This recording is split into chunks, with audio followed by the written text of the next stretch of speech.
Et il dit, garde ton cœur plus que toute autre chose, car de lui viennent les sources de la vie. Garde ton cœur plus que toute autre chose. Garde ton cœur plus que toute autre chose. Ça veut dire qu'il faut monter la garde autour de ton cœur. Ne laisse pas, quand il parle de ton cœur, en général, lorsqu'on lit la parole de Dieu, quand on parle de cœur, on parle plutôt de ton esprit. Ne laisse pas n'importe quoi avoir accès à ton esprit. La Bible dit, garde ton esprit plus que toute autre chose, car de lui viennent les sources de la vie. À partir d'aujourd'hui, ne laisse pas n'importe quelle parole avoir accès à ton esprit. Lorsque les gens sont en train de raconter des histoires de peur, garde ton esprit de ces histoires de peur. Ne laisse pas cette peur entrer en toi.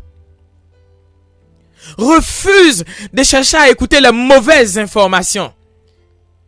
Choisis les bonnes informations. Choisis les bonnes nouvelles. C'est pourquoi j'aime tellement la parole de Dieu. On l'appelle la bonne nouvelle. Alléluia.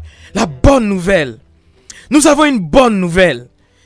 Il dit, garde ton cœur plus que toute autre chose, parce que de lui viennent les sources de la vie.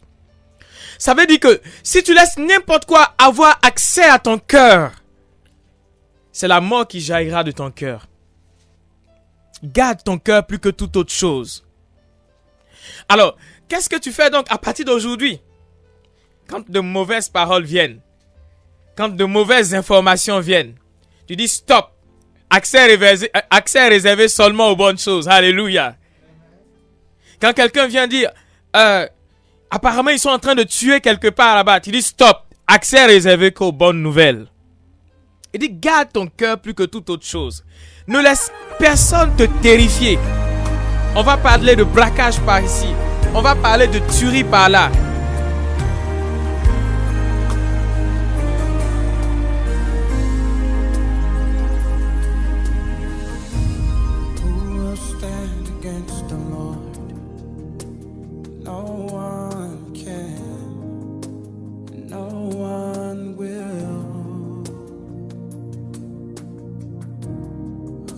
Stand against our King.